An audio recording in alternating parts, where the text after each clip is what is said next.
இந்த மாதிரி எஸ்ஐஆர்ல தில்லுமுள்ளு பண்ணி தலித் மக்களுடைய வாக்குகள், தலித் பெண்களுடைய வாக்குகளை எல்லாம் நீக்கிட்டு, அதுக்கு பதிலா பிஜேபி ஓட்டு போடுறவன சேர்த்து, அவ்வளவு தேர்தல் கமிஷன் வேலை பார்த்திருக்கான் பீகார்ல.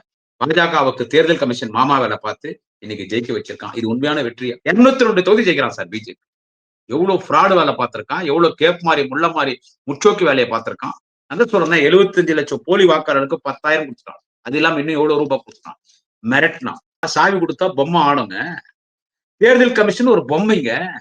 அதுக்கு சாவி பிஜேபிங்க, மோடிங்க, அமித்ஷாங்க. சாவி அவங்க கிட்ட இருக்குங்க.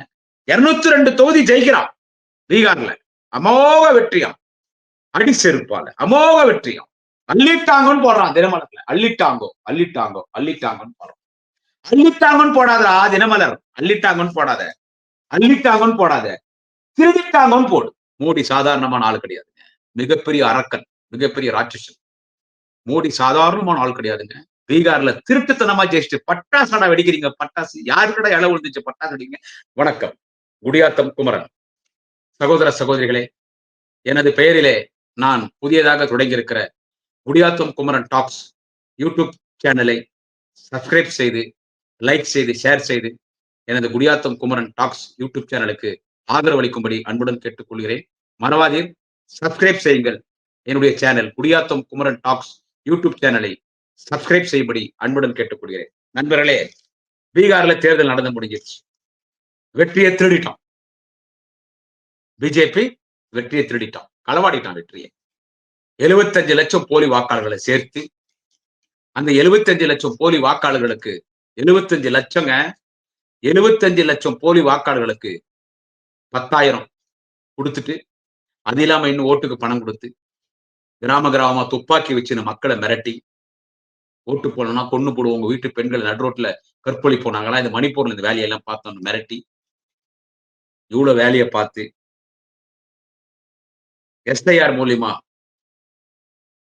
மூலியமா எவ்வளவு தில்லுமுள்ளு பண்ணி, நம்மளே எஸ்ஐஆர் ஃபார்ம் ஃபில் பண்றதுக்கு எவ்வளவு திணறணும் இல்ல படிச்சிருக்கோம். தமிழ்நாட்டுல எல்லாம் படிச்சோங்க. இந்தியாவிலே கல்வியில முதல் மாநிலம் 2 மாநிலம், தமிழ்நாடு, கேரளா. நம்மளே திணறோம். அப்படி கேள்வி கேட்கிறோம். அவன் கேட்கிற கேள்விகளே புரியல. அதுக்காகவே என் கட்சிக்கார் வீடு வீடா போய் அந்த ஃபார்மை ஃபில் பண்ணி கொடுத்துட்டு இருக்காங்க. இந்த மாதிரி எஸ்ஐஆர்ல தில்லுமுள்ளு பண்ணி தலித் மக்களுடைய வாக்குகள், தலித் பெண்களுடைய வாக்குகளை எல்லாம் நீக்கிட்டு, அதுக்கு பதிலா பிஜேபி ஓட்டு போடுறவன சேர்த்து, அவ்வளவு தேர்தல் கமிஷன் வேலை பார்த்திருக்கான் பீகார்ல. தேர்தல் கமிஷன் அவ்வளவு வேலை பார்த்திருக்கான் பீகார்ல. அவ்வளவு வேலை பார்த்திருக்கான் தேர்தல் கமிஷன் பீகார்ல. அவ்வளவு தேர்தல் கமிஷன் வேலை பார்த்து, தேர்தல் கமிஷன் பாஜகவுக்கு மாமா வேலை பார்த்திருக்கான். பாஜகவுக்கு தேர்தல் கமிஷன் மாமா வேலை பார்த்து இன்னைக்கு ஜெயிக்க வச்சிருக்கான். இது உண்மையான வெற்றியா? தினமலர்ல சந்தோஷமா செய்தி போடுறாங்க. சங்கி பேப்பருக்கு சொல்லணுமா? தினமலர்ல சந்தோஷமா செய்தி போடுறான். அள்ளிட்டாங்க. இன்னும் சந்தோஷமா தலைப்பு போடுறான் பாருங்க தினமலர்ல. நான் எல்லா பத்திரிகை எங்க வீட்டுல வாங்குவேன். தினமலரும் வாங்குவேன், தினமணியும் வாங்குவேன், தினத்தந்தியும் வாங்குவேன், தினகரனும் வாங்குவேன், தீக்கதிரும் வாங்குவேன், விடுதலையும் வாங்குவேன், வார பத்திரிகை எல்லாம் வாங்குவேன். எல்லாத்துக்கும் மேல முதல்ல நான் காலையில கண்ணுல முழிக்கிறது என் பத்திரிகை, என் தமிழ் இனத்தின் பத்திரிகை, முரசொலி பத்திரிகை, என் தலைவர் கலைஞரின் மூத்த பிள்ளை முரசொலி பத்திரிகை. தினமலர்ல போடுறான் பாருங்க, என்ன சந்தோஷமா செய்தி போடுறான். செங்கி பேப்பர் இல்ல, பாப்பான் பத்திரிகை என்ன போடுறான் பாருங்க. அள்ளிட்டாங்க. பீகாரில் 222 தொகுதிகளில் பாஜக கூட்டணி வெற்றி. பட்டையை கிளப்பியது மோடி நிதிஷ் ஜோடி. என்ன புருஷன் கொண்டாட்டியா மோடி நிதிஷோ? பட்டையை கிளப்பியது மோடி நிதிஷ் ஜோடி. 35 இடங்களுடன் சுரண்டது காங்கிரஸ் கூட்டணி. எவ்வளவு கிண்டல் பண்றான் சார். 202 தொகுதி ஜெயிக்கிறான் சார் பிஜேபி. எவ்வளவு ஃப்ராடு வேலை பார்த்திருக்கான், எவ்வளவு கேப் மாறி, முள்ள மாறி, முச்சோக்கி வேலையை பார்த்திருக்கான். எப்படி வாக்காளர்களை திருடி இருக்கான். நமக்கு இருக்கிற கடைசி ஒரே ஒரு உரிமை, என்ன சார்? அந்த ஓட்டு போற உரிமை மட்டும் தாங்க நம்ம கிட்ட இருக்கு. இது எல்லாமே நம்ம கிட்ட இருந்து பறிச்சுட்டான். நம்ம உரிமைகளை பறிச்சுட்டான், நம்ம சலுகைகளை பறிச்சுட்டான், நம்ம தன்மானத்தை பறிச்சுட்டான், நம்ம சுதந்திரத்தை பறிச்சுட்டான். எல்லாமே பறிச்சுட்டான். நம்ம பணத்தை எல்லாம் ஜிஎஸ்டின்னு அப்படியே தொண்டையில டியூப போட்டு உரியிறோம். பெட்ரோல் விலை ஏத்திட்டான், கேஸ் சிலிண்டர் விலை ஏத்திட்டான், டீசல் விலை ஏத்திட்டான். அந்த டோல்கேட்ல எல்லாம் இன்னொரு 100 ரூபாய் ஏத்த போறான். டோல்கேட்ல எல்லாம் இங்கிலீஷ்காரன் கூட அப்படி வரி போடல. அப்படி வரி போட்டு நாட்டை குட்டிச்சோராக்கிட்டான்.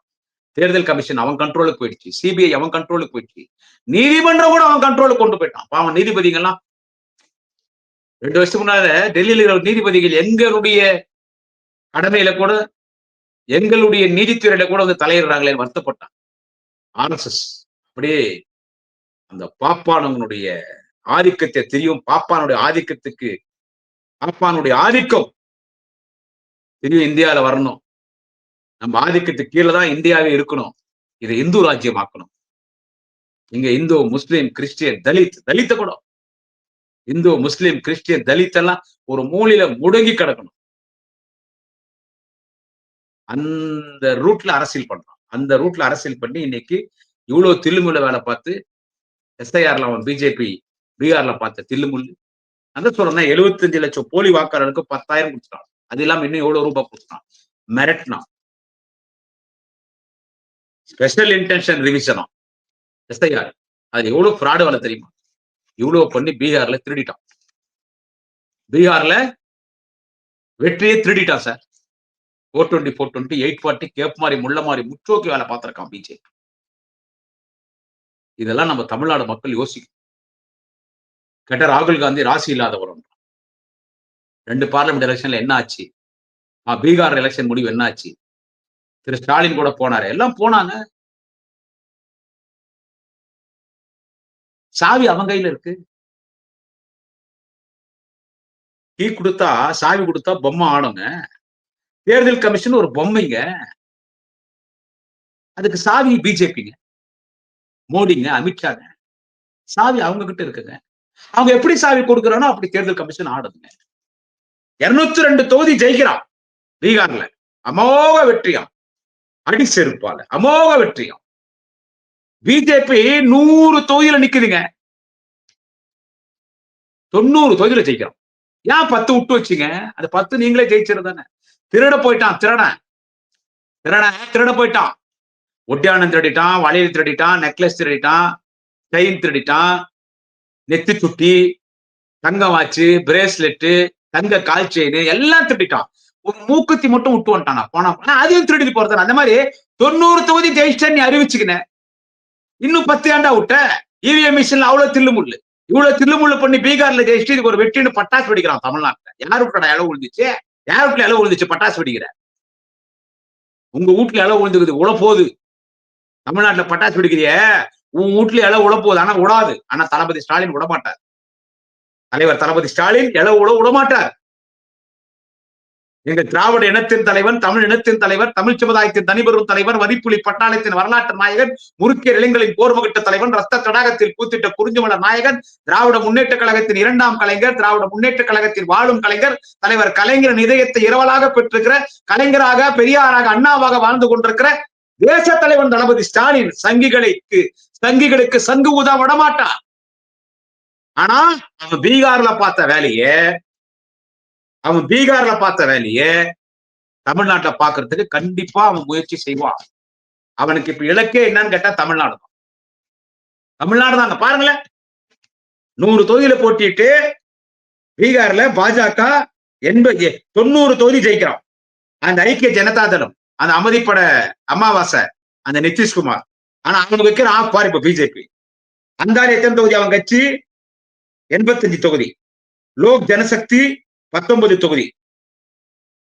இந்துஸ்தான் அவாமி மோர்ச்சா 5 தொகுதி. RLM 4 தொகுதி ஜெயிக்கிறான். அவன் 202 தொகுதி ஜெயிக்கிறான். மகா கூட்டணி 35 தொகுதி. காங்கிரஸ், ஆர்ஜேடி, ராஷ்டிரிய ஜனதா தள், லாலு பிரசாத் யாதவ் பையனுடைய கட்சி.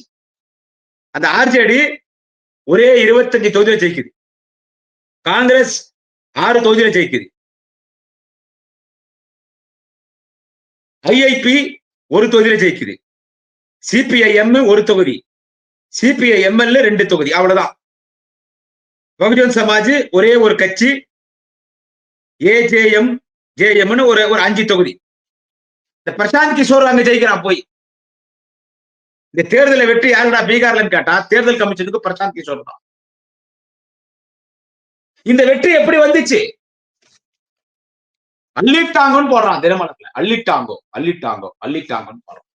அள்ளிட்டாங்கன்னு போடாதா தினமலர். அள்ளிட்டாங்கன்னு போடாத. திருடிட்டாங்கன்னு போடு. திருடிட்டாங்கோ. இதெல்லாம் பார்த்துட்டு பீகார்ல நடக்கலாங்க. ஆனா தமிழ்நாட்டுல அந்த வேலையை பார்க்கறதுக்கு முயற்சி எடுக்கிறோம். எஸ்ஐஆர் ஃபார்ம் ஃபில் பண்றது எவ்வளவு கஷ்டமா இது பாத்தீங்களா? எவ்வளவு பைத்தியக்காரத்தனமா அதுல கேள்வி கேட்டிருக்கான். நான் திராவிட முன்னேற்ற கழகத்தின் தொண்டர்களுக்கு என்னுடைய channel Gudiyatham Kumaran Talks YouTube channel மூலியமாக நான் வைக்கிற ஒரு வேண்டுகோள். குடியாத்தம் குமரன் டாக்ஸ் யூடியூப் சேனலில் நான் வைக்கிற ஒரு வேண்டுகோள் என்னவென்று கேட்டால், நம்ம விழிப்போடு இருக்கணும். 2வது முறை தலைவர் தளபதி ஸ்டாலின் தான் தமிழ்நாட்டுக்கு முதலமைச்சரா வரணும். இந்த நாடு நல்லா இருக்கும். அவர் முதலமைச்சரா வந்து அவர் நல்லா இருக்கணும்ன்றது முக்கியம் இல்லைங்க. இந்த நாடு நல்லா இருக்கணும். இந்த நாடு நல்லா இருக்கணும். நம்ம பாதுகாப்பா இருக்கணும். எந்த மதக்கலவரம் இல்லாம தமிழ்நாடு இருக்கும். இது என்னைக்குமே மதசார்பற்ற மண்ணா இருக்கணும். திராவிட மண். அதற்கு இங்க திராவிட மாடல் அரசு தான் நடக்கும். அதுக்கு நம்ம தலைவர் தளபதி ஸ்டாலின் தான் முதலமைச்சரா இருக்கணும். எதிர்காலத்தில் நமது ஆருயிர் அண்ணன் உதயநிதி ஸ்டாலின் தான் இந்த நாட்டுக்கு முதலமைச்சராக வர வேண்டும். நான் திமுக பெரிய தலைவர்கள் கிட்ட போய் நான் வேண்டுகோள் வைக்கலைங்க. நீங்க தளபதி முதலமைச்சர் ஆக்கணும். மக்கள் முதலமைச்சர் ஆக்கிடுறான். மக்கள் ஓட்டு போடுறான். ஆனா திருட்டு வேலை பாக்குறான் பிஜேபி காரன். அவன் திருட்டு வேலை பார்க்காத மாதிரி தடுக்கிற வேலை யாரு பார்க்கணும்னா நீயும் நானும் பார்க்கணும். குடியாத்த குமர மாதிரி தொண்டை நான் பேசுறதை பார்த்து நிற்கிற லட்சக்கணக்கான திராவிட முன்னேற்ற கழகத்தின் தொண்டர்கள் பொதுமக்கள் நம்ம பார்க்கணும். பொதுமக்களுக்கு ஒரு வேண்டுகோள் வைக்கிறேன். மோடி சாதாரணமான ஆள் கிடையாதுங்க. மிகப்பெரிய அரக்கன், மிகப்பெரிய ராட்சசன். மோடி சாதாரணமான ஆள் கிடையாதுங்க. நீங்க மோடியை லேசா எடை போட்டுறாதீங்க. 1000 முசோலி, 1000 இடியமி, 1000 ஹிட்லர். ஆமா, அமித்ஷா நீங்க சாதாரணமா நினைக்காதீங்க. ஒரு அக்யூஸ்ட் பொலிட்டிஷியன். மந்திரியா இருக்கும் போதே போலி என்கவுண்டர் பண்ண வந்தால் இதெல்லாம் நீங்க மனசுல வச்சுங்க. மோடி அமித்ஷா சாதாரணமான ஆட்கள் கிடையாது சார். அது பாப்பானுடைய பிளட் சார் பிஜேபி. அதான் சார் தந்தை பெரியார் சொன்னாரு, டே நாகப்பாம்பு பார்த்தாலும் விட்டுறா, பாப்பான பார்த்தா நசுக்கடான்னு. நான் எம்எல்ஏ நிக்க போறது இல்லை, நான் எம்பியா போறது. சாதாரண வார்டு மெம்பர் கூட பஞ்சாயத்தை போய் நான் நிக்க போறது இல்லை.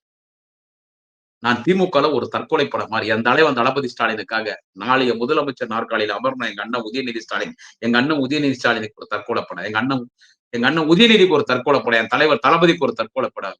எதுவும் எதிர்பார்க்காம without any expectation I am functioning in social media.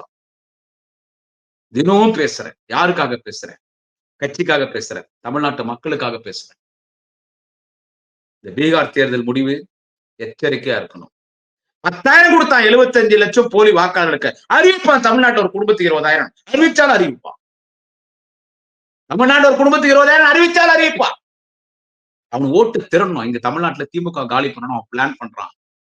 ஆனா இங்க தளபதி ஸ்டாலின் என்கின்ற மாபெரும் தலைவன் இருக்கிறார். உதயநிதி ஸ்டாலின் சனாதனத்தை ஒழிப்பேன் என்று சொன்ன தலைவன், இளைய தலைவன், நாளைய முதல்வர், தேசத்தினுடைய இளைய தலைவன், தேச இளைய தலைவன், national young leader, honourable Tamil Nadu deputy CM, tomorrow definitely CM அண்ணன் உதயநிதி ஸ்டாலின் சனாதனத்தை ஒழிப்பேன்னு சொன்னார். அந்த மாதிரி இந்த சனாதன கட்சி பாஜகவே ஒழிப்பார். அதுக்கு நம்ம அவருக்கு உறுதுணையா இருக்கணும். பீகார்ல திருட்டுத்தனமா ஜெயிச்சுட்டு பட்டாசடா வெடிக்கிறீங்க. பட்டாசு யாருக்கடா இலை விழுந்துச்சு? பட்டாசு வெடிங்க. டே உன் வீட்டுல இலை உழ போதுரா. ஆனா தளபதி விட மாட்டாரு, உதயநிதி விட மாட்டாரு. திருப்பி சொல்றேன், பட்டாசு வெடிக்கிறீங்களா? பட்டாசு. பீகார் தேர்தல் நமக்கு ஒரு எச்சரிக்கை. 2026 பாஜகவுக்கு சாவு மணி அடித்தே அடிப்போம். தமிழ்நாட்டிலிருந்து பாஜகவுக்கு அழிவு ஆரம்பம். 2026 தேர்தலில் நாளை இன்னொரு தலைப்பில் உங்களை சந்திக்கிறேன். நன்றி, வணக்கம். குடியாத்தம் குமரன் யூடியூப் சேனல், என்னுடைய குடியாத்தம் குமரன் யூடியூப் சேனலை சப்ஸ்கிரைப் செய்து, ஷேர் செய்து, லைக் செய்து ஆதரவு கொடுங்கள். நன்றி, வணக்கம். குடியாத்தம் குமரன்.